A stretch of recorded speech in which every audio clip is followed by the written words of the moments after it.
स्वागत है आप सभी का। आपके साथ हमने मिलकर पढ़ा था बाल गोविंद भगत चैप्टर कक्षा 10 का पाठ 11। आज हम लेकर आए हैं आपके लिए प्रश्न उत्तर। बाल गोविंद भगत का वीडियो आपको आई बटन पर मिल जाएगा। आप आई बटन को क्लिक करके चैप्टर को समझ सकते हैं। तो बिना देर करे चलते हैं प्रश्न उत्तर की तरफ। पहला प्रश्न, खेतीबाड़ी से जुड़े गृहस्थ बाल गोविंद भगत अपनी किन किन चारित्रिक विशेषताओं के कारण साधु कहलाते थे? तो उत्तर है इसका, बाल गोविंद भगत साधु कहलाते थे। क्यों? क्योंकि वह कभी झूठ नहीं बोलते थे, उनके अंदर कोई लालच नहीं था, वो कबीर जी के आदर्शों पर चलते थे, उनके स्वभाव में झगड़ा बिल्कुल नहीं था, वह आगे लिए बिना किसी को कोई भी वस्तु या चीज ना ही छूते थे और ना ही उसका प्रयोग करते थे। अगला क्वेश्चन है बच्चों, भगत की पुत्र वधू ने अकेला क्यों नहीं छोड़ना चाहती थी? उत्तर है, बुढ़ापे में भगत का इकलौता सहारा उनकी पुत्र वधू ही थी, जो उनका ख्याल रखती थी और उसके चले जाने के बाद भगत का कोई नहीं था, इसलिए वह उन्हें अकेला नहीं छोड़ना चाहती थी। इसमें बच्चों ऐसा समझाने जैसा कुछ नहीं है। अगर आपने चैप्टर को ध्यान से पढ़ा होगा तो ये सारी बातें बिल्कुल क्लियर हैं। लेकिन अगर आपको कोई पॉइंट क्लियर नहीं हो रहा है तो क्लियर कर देते हैं उसको। बुढ़ापे में सहारे की ज्यादा जरूरत होती है, तो भगत का कोई सहारा नहीं था, सिर्फ उनकी एकमात्र पुत्र वधू थी, क्योंकि पत्नी और पुत्र तो पहले ही उनकी डेथ हो चुकी थी। तो इसलिए उनकी जो पुत्र वधू थी वो ये बेचारी ये सोचती थी कि मेरे पिताजी का, मेरे ससुर जी का मेरे सिवा कोई नहीं है, उनकी देखभाल इस उम्र में देखभाल की जरूरत होती है ना, तो मेरे सिवा उनका कोई नहीं है, तो इसलिए वो उनका ज्यादा ख्याल रखती थी। तो भगत का कोई नहीं था, इसलिए वो उन्हें अकेला छोड़ना नहीं चाहती थी ना। पुत्रवधू जो थी उनकी, पुत्रवधू कहते हैं पुत्र की बहू को। अब आगे चलते हैं, भगत ने अपने बेटे की मृत्यु पर अपनी भावनाएं किस तरह व्यक्त की?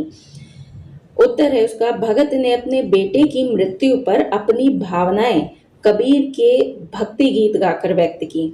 उन्होंने अपने पुत्र के शरीर को एक चटाई पर बिछा दिया, मतलब लिटा दिया, उसे सफेद चादर से ढक दिया, कबीर के भक्ति गीत गाए और अपनी पुत्र वधू से शोक की जगह उत्सव मनाने को कहा, क्योंकि उनके पुत्र की आत्मा का मिलन उसके परमात्मा से हो गया था। थोड़ा क्लियर कर लेते हैं। 9th क्लास में आपने कबीरदास को पढ़ा होगा। आप जानते हैं कि कबीरदास जो है वो ईश्वर में विश्वास रखते थे, लेकिन कर्म कांड में विश्वास नहीं रखते थे।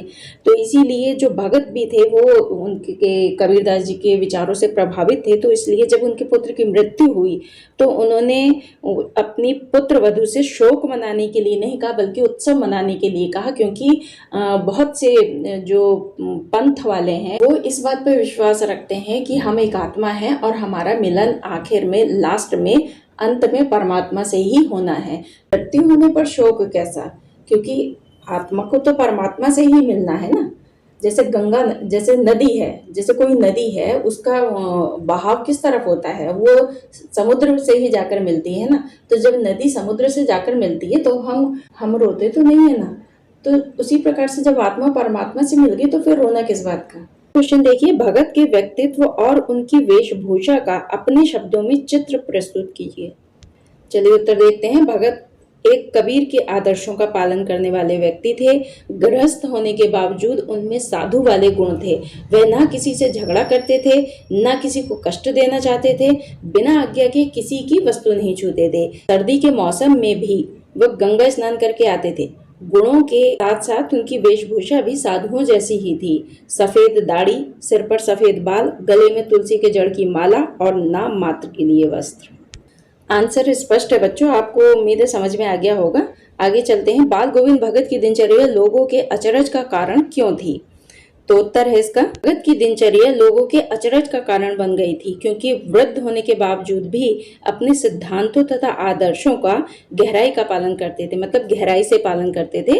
भले ही स्थिति उनके अनुकूल ना हो, वह अकेले ही खेती करते थे और सर्दी में भी गांव से 2 मील दूर गंगा में स्नान करने जाते थे। वृद्धावस्था में होने के बावजूद भी उनमें फुर्ती की कमी नहीं थी।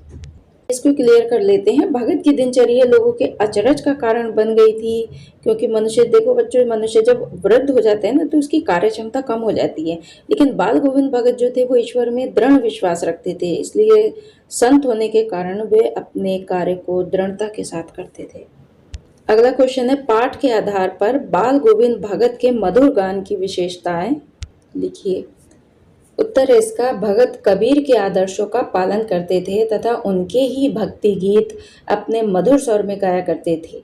उनके कंठ की मधुरता इतनी मनमोहक थी कि वह उन गीतों को जीवित कर देते थे, जिससे लोग मंत्र मुग्ध होकर उनको गुनगुनाने लगते थे। बच्चों, गीतों को जीवित कर देने का मतलब ये है कि वो अपने मधुर कंठ से इतना प्यारा गाते थे कि लोग भाव विभोर हो जाते थे उनका गाना सुनकर। क्वेश्चन देखिए, कुछ मार्मिक प्रसंगों के आधार पर ये दिखाई देता है कि बाल गोविंद भगत प्रचलित सामाजिक मान्यताओं को नहीं मानते थे। पाठ के आधार पर उन प्रसंगों का उल्लेख कीजिए।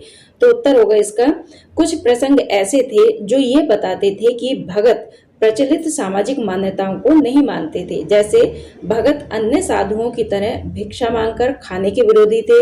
उन्होंने अपने पुत्र की मृत्यु के बाद अपनी पुत्र वधू को पुनर्विवाह करने का आदेश दे दिया था, जबकि समाज में इसकी मान्यता नहीं है।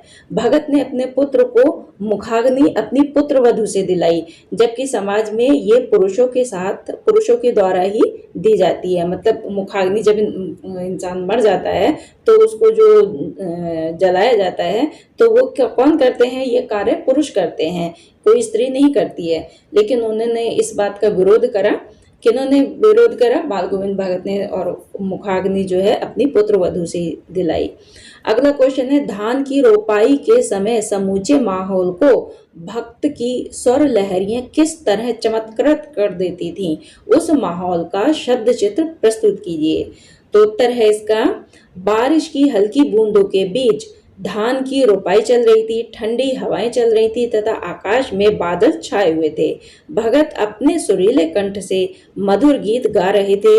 उनकी मधुर वाणी से लोग झूम रहे थे तथा महिलाएं अपने होठों से उस गीत को गुनगुना रही थीं। भगत के मधुर संगीत से चारों ओर मिठास फैल गई थी।